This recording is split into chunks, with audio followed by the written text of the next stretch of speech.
Welcome, knowledge seekers, to E for Education, your digital gateway to ace competitive exams. Today, we delve into the intricate web of economics, focusing on the pulsating economy of Pakistan, a critical subject for the newly announced KPPSC's Provincial Planning Services exams. In this Perikla series, we'll discuss the crucial concepts of economics and their applications in an economy. So gear up for this enlightening journey. Remember, knowledge multiplies when shared. So like this video, subscribe to our channel and hit that bell icon. Stay updated, stay ahead. आज की इस video में हम लोग discuss करेंगे types of tax को। ठीक है जी। सबसे पहले तो हम लोग देख लेते हैं कि ये टैक्स क्या होता है। ठीक है, टैक्स जो होता है आपके पास, it is a compulsory contribution to state revenue levied by the government on the workers income. ठीक है जी। एक तो आपके पास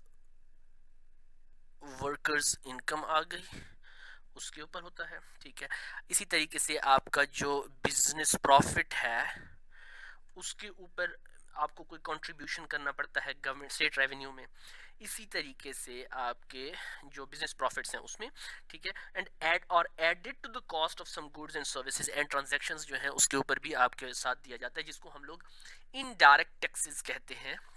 ठीक है जी, इनडायरेक्ट टैक्सेस हम लोग इसको कहते हैं, वो उनके साथ भी हो सकता है। ठीक, so tax is a compulsory contribution to the state revenue levied by the government और workers levied by the government on the workers income and business profits or added to the cost of some goods and services and transactions जो है उसको हम लोग क्या कर लेते हैं, उसको हम लोग कहते हैं कि ये आपका टैक्स होता है। अब टैक्स की कुछ टाइप्स को देख लेते हैं। सबसे पहले हमारे पास क्या है, सबसे पहली जो टाइप है उसको हम लोग कहते हैं income tax.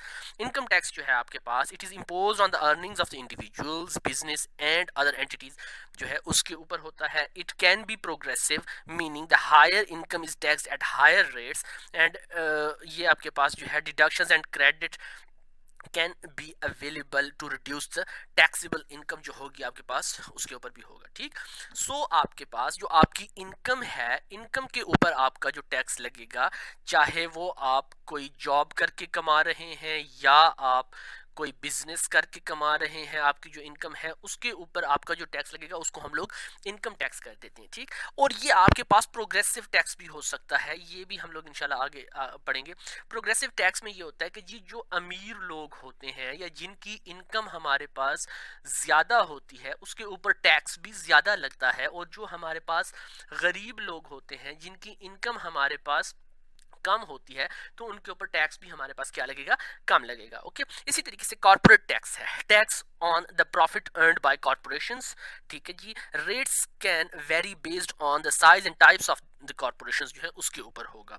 It may include the provision for deduction related to the business expenses जो होंगे उसके ऊपर ये वो करेगा कि जी आपके जो बिजनेस एक्सपेंसेस हैं, ठीक है जी, उसके डिडक्शन उसके डिडक्शन के बाद मतलब आपके पास जो टैक्स आता है उसमें वो करेंगे। इस तरीके से प्रॉपर्टी टैक्स आपके पास आ जाता है। आपकी कोई ज़मीन है या आपका घर है, ठीक है जी, आपकी कोई ज़मीन है, ज़मीन है, अगर वो ज़मीन जो है आपकी ज़रई ज़मीन है जिसको हम लोग एग्रीकल्चर लैंड कह देते हैं, ठीक है जी, उसके ऊपर भी टैक्स लग सकता है। अगर आपका कोई प्लॉट पड़ा हुआ है और वो जो है आपको कोई अर्निंग करके दे रहा है तो उसके ऊपर भी आपको टैक्स पे करना पड़ सकता है। इस तरीके से आपका अगर घर है, हमारे पाकिस्तान में भी कुछ शहरों में या कुछ शहरों में क्या बल्कि पूरे पाकिस्तान में ही आपको जो है वो प्रॉपर्टी टैक्स पे करना पड़ता है आपके घर के ऊपर। ओके, आप अगर हयाताबाद में चले जाएं तो हयाताबाद पेशावर में जो है आपको पर एनम जो है आपको एक वो फड़फड़ा भेज देते हैं जिसमें जो है आपके टैक्स गोशवारे जो है वो आपके आ रहे होते हैं और उसमें आपको वो टैक्स पे करना पड़ता है।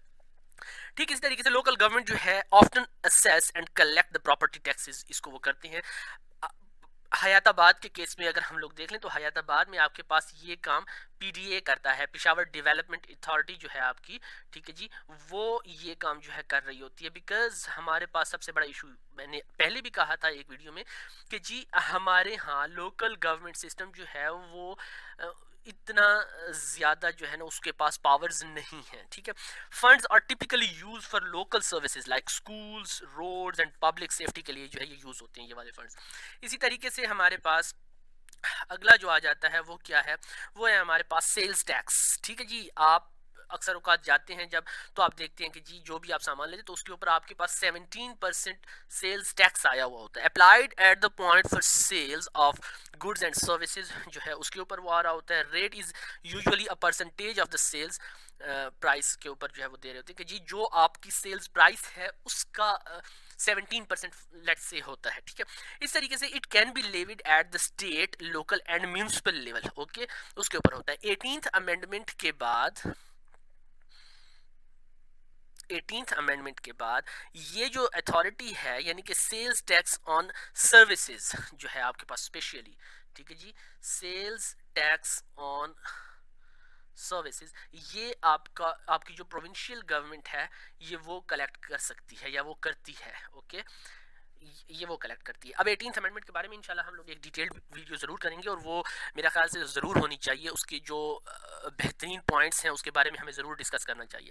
उसके बाद हमारे पास आ जाता है वैल्यू एडेड टैक्स आ जाता है, ठीक है, जिसको हम लोग वैट भी कहते हैं।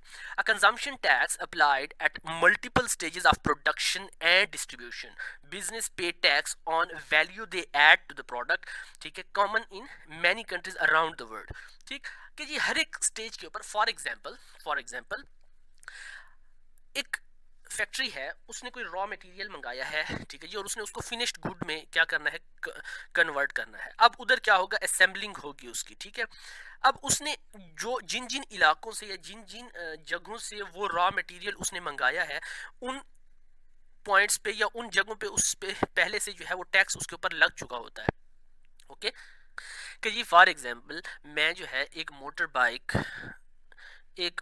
बाइक जो है वो मैं तैयार कर रहा हूँ अपनी इंडस्ट्री में या अपनी फैक्ट्री में, जो है मैं एक मोटर बाइक तैयार कर रहा हूँ और उस मोटर बाइक का इंजन जो है वो मैं एक जो वेंडर है वो मैं वेंडर 1 से ले लेता हूँ, ठीक है जी। इसी तरीके से फिर उसके बाद जो उसका टैंक है वो मैं वेंडर 2 से ले लेता हूँ, ठीक। और इसी तरीके से बाकी जो उसके साइलेंसर वगैरह हो गए और दूसरे जो चीज़ें हो गई वो मैं वेंडर 3 से ले लेता हूँ और सारे के सारे मिला के और मैं यहाँ पे असेंबल कर रहा हूँ। तो क्या हुआ कि वेंडर 1 जब इंजन बना रहा था तो उसने अपना टैक्स पे किया था, वेंडर 2 ने जब आपके पास उसका टैंक बनाया था तो वो उसने अपनी जगह पे उसका टैक्स पे किया था, वेंडर 3 ने जब उसका साइलेंसर बनाया था तो उसने अपनी जगह पे उसका टैक्स पे किया था, वेंडर 4 ने जब उसका व्हील बनाया था एंड टायर्स बनाए थे तो उसने अपनी जगह पे उसका टैक्स पे किया था। और जब मैं इस सब को क्या कर लेता हूँ, यहाँ पे असेंबल कर लेता हूँ, तो फिर मैं क्या करता हूँ, मैं अपना जो है उसके ऊपर उस असेंबलिंग के मुताबिक जो है मैं क्या करता हूँ उसका टैक्स पे करता हूँ, क्योंकि जो ये वैल्यू, ठीक है, यहाँ पे ऐड हुई, ये वैल्यू भी यहाँ पे ऐड हुई, ये वैल्यू भी यहाँ पे ऐड हुई और ये वैल्यू भी यहाँ पे ऐड हुई, तब जाके मेरे पास मेरा मोटर बाइक जो है वो बना है, ठीक है जी। वो मोटर बाइक बनने के लिए मैं उसकी वैसे तो उसके हर एक उसके ऊपर हुआ है, लेकिन जब मैंने उन सबको वैल्यू ऐड हो चुकी है सबकी, तो फिर मैं उसके ऊपर अलहदा से वो कर लेता हूँ कि हर एक स्टेप पे उसका टैक्स पहले से पे किया जाता है, ओके। बेसिकली ये होता है, स्टेप वाइज उसका टैक्स जो है आपके पास पे किया जाता है। इसी तरीके से आपके पास एक्साइज टैक्स है, applied to the specific goods like alcohol, tobacco, gasoline, luxury items जितने भी होंगे उसके ऊपर आपका एक्साइज टैक्स लगेगा। आपकी गाड़ी हो गई, आपकी कोई अगर आप अल्कोहल कंज्यूम करते हैं तो वो भी लग्जरी आइटम में आ जाते हैं। पाकिस्तान के केस में भी लग्जरी में ही आ जाता है। टोबैको अगर आ जाता है आपका, गैसोलीन आ जाता है आपका, लग्जरी आइटम्स और जितने हैं उनके ऊपर आपको एक्साइज टैक्स देना पड़ता है। Intended to discourage the consumption of these products, okay, उसके ऊपर होता है वो एक्साइज ड्यूटी, उसमें नहीं आता बिल्कुल। उसके बाद है कि often targeted for social and health reasons जो है उसके लिए एक्साइज वो किया जाता है। उसके बाद आपके पास कस्टम ड्यूटी एंड टैरिफ होता है। कस्टम ड्यूटी एंड टैरिफ क्या होता है कि tax on goods imported and exported between countries, ठीक है जी। मैं यहाँ से एक्सपोर्ट करता हूँ या मैं बाहर से कोई चीज़ इंपोर्ट करता हूँ, तो क्या होता है कि जी एयरपोर्ट पर कुछ लोग खड़े होते हैं वर्दी वाले, ठीक है, जिनको मैं कस्टम्स के नाम से जानता हूँ कि ये कस्टम वाले हैं। और वो कस्टम वाले क्या करते हैं, मेरी जितनी मालियत की मैंने चीज़ ली हुई है और जो मेरे मुल्क में उसका रेट चल रहा है, ठीक है जी, उसके मुताबिक वो मुझे कहेंगे कि जी ये चीज़ जो है आप इसके ऊपर इतना टैक्स पे करें और उसके बाद जो है ये चीज़ आपकी हो जाएगी, ठीक है जी। ये कस्टम्स का वो है कि जी आपका जो इम्पोर्ट एंड एक्सपोर्ट का वो है उसके ऊपर। May be use to protect the domestic industry and generate revenue, उसके लिए भी एक हो सकता है। Rate can vary based on the types of goods and trade agreement, उसके ऊपर होगा।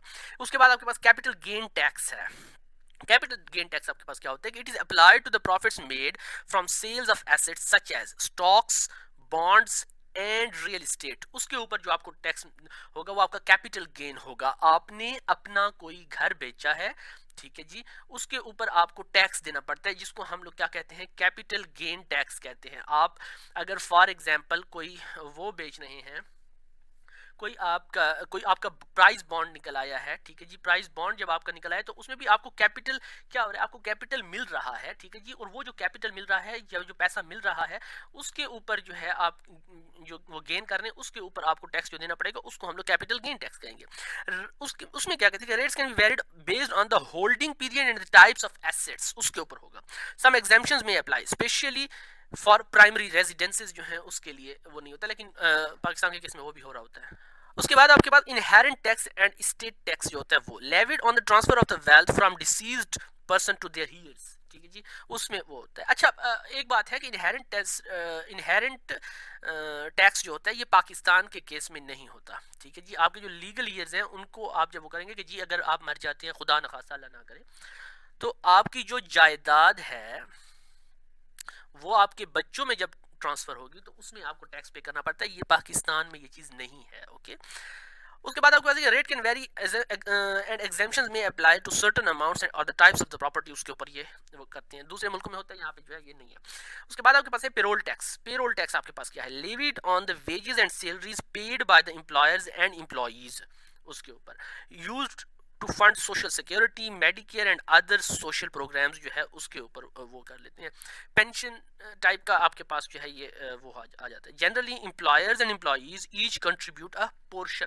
आपके उस पर अक्सर औकात अगर आप में से कोई गवर्नमेंट एम्प्लॉई है तो उसमें आपके पास जीपी फंड के नाम से, सीपी फंड के नाम से जो है कुछ टैक्सेस लग रहे होते हैं। कुछ आपका होता है ग्रुप इंश्योरेंस के नाम पे आपसे कटौती हो रही होती है, और फिर जब आप रिटायर होते हैं तो आपको बल्क में 25, 30, 35, 50, 60 लाख रुपए जो है वो इकट्ठा दे देते हैं। वो आपकी सोशल सिक्योरिटी होती है, वो आपकी पेंशन में जो है फिर वो इंक्लूड हो जाता है। सिन टैक्स आपके पास वो क्या होता है, अप्लाई टू द एक्टिविटीज और goods considered harmful to societies like alcohol and tobacco, ठीक है जी, उसके लिए होगा। जो 2000 और 2018 में जब 2018 में जब पीटीआई की गवर्नमेंट आई थी तो असद उमर जो हैं, ठीक है जी, उन्होंने गुनाह टैक्स एक निकाला था, ठीक है जी, एक गुनाह टैक्स निकाला था जिसके ऊपर उन्होंने कहा था कि जी हम लोग सिगरेट जो है, सिगरेट को की जो प्राइसेस हैं हम लोग बहुत ज़्यादा कर लेंगे, उसके ऊपर इतने % हम लोग टैक्स लगाएंगे, ब्ला ब्ला ब्ला ब्ला, डिफरेंट उन्होंने बातें की थी। तो वो गुनाह टैक्स का जो सिन टैक्स जो है वो भी एक चीज़ होती है हमारे पास। इनहेरिटेंस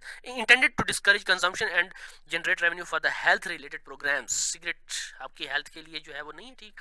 सो उसको भी आपको क्या कर लेते हैं, डिस्करेज करने के लिए होता है, ठीक है जी। और इसके अलावा क्या होता है कि जी ज़ाहिर एक चीज़ महंगी होगी, हम लोगों ने डिमांड एंड सप्लाई में एक चीज़ पढ़ी थी कि जिस चीज़ की प्राइस आपके पास ज़्यादा हो जाए उस चीज़ की आपके पास डिमांड जो है वो कम हो जाती है। और इसका फिर एक फ़र्क तो खैर पड़ा है, आजकल तो सिगरेट बहुत महंगा हो गया, तो फिर अगर कोई यार दोस्त बैठा और वो एक दूसरे के साथ शेयर करने को कहें तो फिर अगले बंदे के चेहरे के तासुरात जो हैं वो बदल जाते हैं कि यार इतनी महंगी सिगरेट है और ये बंदा मुफ्त मुझसे मांग रहा है, सो दैट्स वाई। उसके बाद आपके पास आ जाते हैं गिफ्ट टैक्स, ठीक है जी, levied on the transfer of the property from the individuals to another without adequate financial consideration, ठीक है जी। Exemption and exclusion may apply up to certain amount, उसके लिए होता है। उसके बाद आपके पास है इन्वायरमेंट और कार्बन टैक्स आपके पास। अच्छा, गिफ्ट टैक्स आपके पास फॉर एग्जांपल जैसे इसके आप एग्जांपल एक ले सकते हैं, जैसे तोशा खाने के गिफ्ट्स हमें मिलते हैं, हमारे प्राइम मिनिस्टर्स को मिलते हैं या हमारे चीफ मिनिस्टर्स को भी मिलते हैं। फॉर एग्जांपल चीफ मिनिस्टर का तो मुझे नहीं कंफर्म, लेकिन प्राइम मिनिस्टर को तो खामखा मिलते हैं और आजकल तो मशहूर भी हैं। तो वो जो उनको जो गिफ्ट्स मिलते हैं उसके ऊपर क्या होता है कि जी उनके ऊपर एक एग्जेम्पशन दी होती है कि जी अगर आपका जो गिफ्ट है वो फॉर एग्जांपल 30,000 रुपए से वो कम है, ठीक है, तो फिर आप जो है वो वैसा का वैसा आप वो ले जाएं, बस बात ख़त्म, ठीक है। उसके ऊपर एक वो है, लेकिन खैर उसको टैक्स तो हम नहीं कह सकते क्योंकि वो टैक्स का एक और वो होता है, टैक्स तो आपको गवर्नमेंट को पे करना होता है। ये होता है कि जी जैसे अब अगर फॉर एग्जांपल जैसे उसमें होता है कि जी आपका 30,000 से कम मालियत का गिफ्ट है तो वो जो है आप मुफ्त में लेके जा सकते हैं, और अगर उससे ज़्यादा है तो फिर उसका आप, जैसे इमरान खान साहब के दौर में 50% जो है पेमेंट उसके ऊपर की गई थी कि जी 50% आप पे करें और उसके बाद आप ले जाएं, ठीक है जी। तो वो होता है। इसी तरीके से ये भी ऐसे ही है कि जी गिफ्ट टैक्स में भी आपके पास एग्जेम्पशन और एक्सक्लूजन होती है अप टू सर्टेन अमाउंट, कि अगर आपको कोई गिफ्ट कर रहा है और उसकी एक सर्टेन अमाउंट, लेट्स से अगर वो 30,000 से कम का गिफ्ट है, लेट्स से अज्यूम कर लें आप कि वो 30,000 से कम का गिफ्ट है, तो वो आपको बगैर किसी टैक्स के जो है आपको दे दिया जाएगा कि ये आपका हो। ओके, और अगर वो 30,000 से फॉर एग्जांपल ज़्यादा है तो फिर क्या होगा कि जी आपको उसकी मालियत के मुताबिक आपको टैक्स पे करना पड़ेगा आपकी गवर्नमेंट को।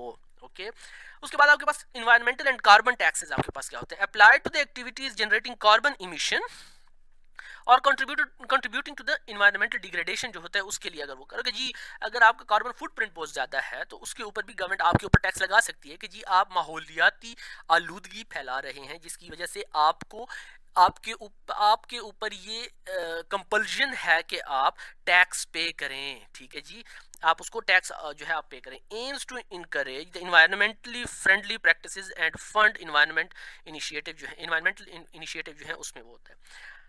ये आपका जो है टैक्स की डिफरेंट टाइप्स थी, जनरल सी टाइप्स थी, इसमें कोई ऐसा जितनी कोई बड़ी बात नहीं है। सो इंशाल्लाह अजीज़ अपने अगले लेक्चर में आपसे मुलाकात होगी, तब तक के लिए अल्लाह हाफिज़।